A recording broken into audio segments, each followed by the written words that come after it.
What you see here is the accelerator pedal position sensor. It's located on the gas pedal and it has 6 wires coming from it. Inside, there's actually 2 separate sensors, each with their own signal wire, each with their own 5-volt reference, and each with their own ground.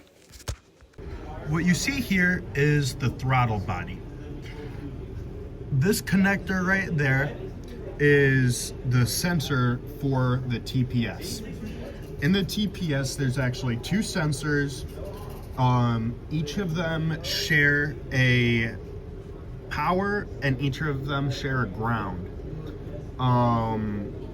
The gray wire going to the connector is the 5-volt reference, and then the black wire is the ground.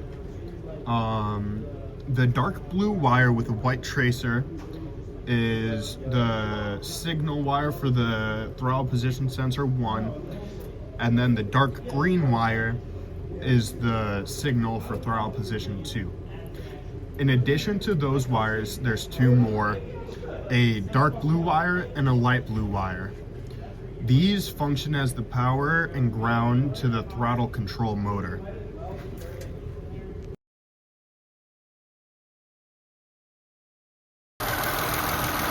As you can see here, I back probed into the signal wire for TP1 and connected it to the voltmeter. Now, as we get throttle input, we'll see the volts change.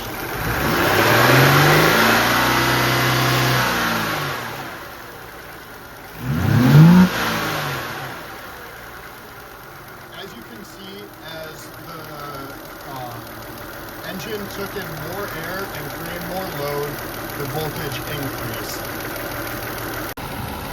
As you can see here, I've now back probed into the dark green wire, which is the signal for TP2. Checking the voltage again, you can see that it's actually starting at the top of the range, which is the inverse from the other TP sensor. Now, once it gets gas input, you'll see that it'll drop instead of increasing like the other sensor.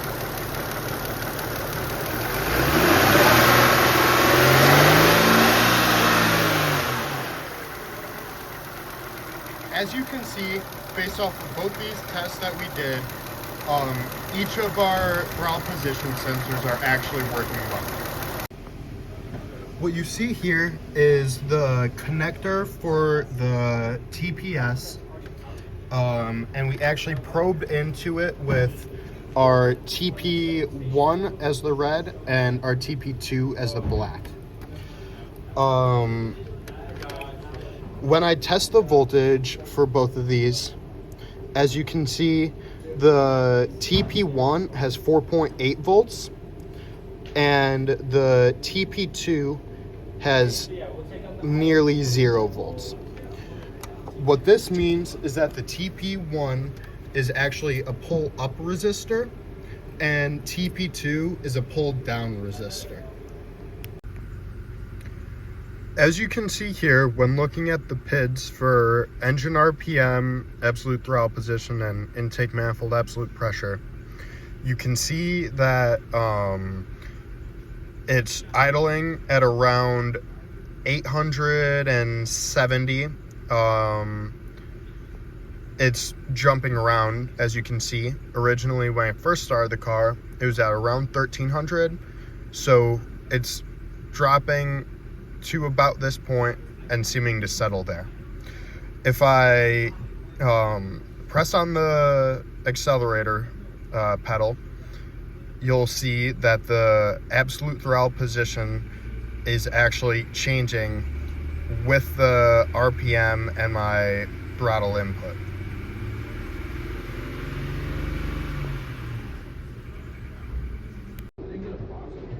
To check a sensor that works in this way, what you would do is called a sweep test. There's multiple different ways to do these. The one I'm showing you right now would be with an ohm meter measuring resistance.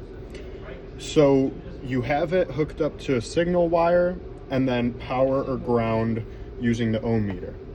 What you'll then do is have it all the way to one end of its range and then slowly start to move to the other end of the range.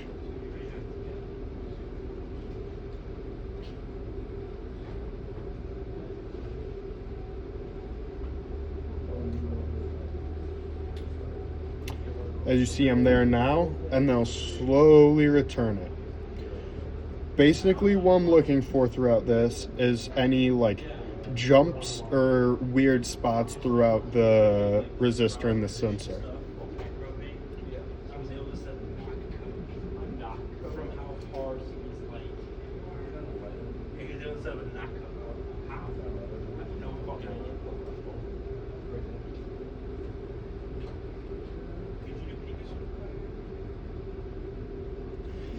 As you can see, we didn't get any like odd voltages or odd ohm readings, so this is likely a good sensor. As you see here, we back probed the TPS power supply and then hooked that up to a picoscope. So we found that it doesn't actually read when it's key on, engine off. But if we turn on the vehicle, we can see it. Out of courtesy to the other groups in the lab, I'm not going to go to full throttle, but I'll go to about half so you can see what the, what should look like.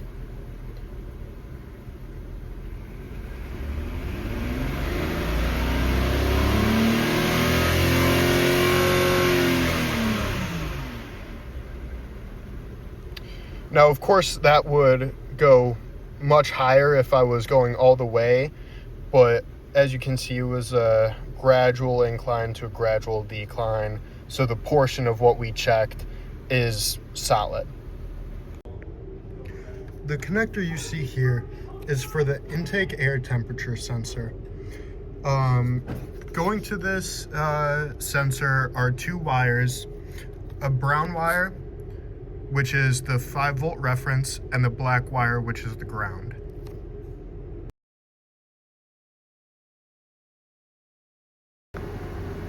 The connector you see here is the engine coolant temp sensor.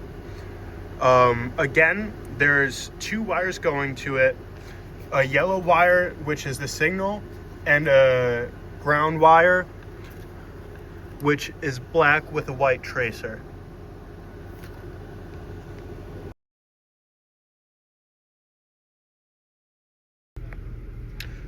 What you see here is the PID for the coolant temp sensor and the intake air temp sensor.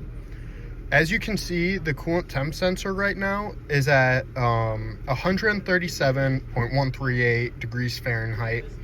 And then the intake air temp sensor is 101.156 degrees Fahrenheit.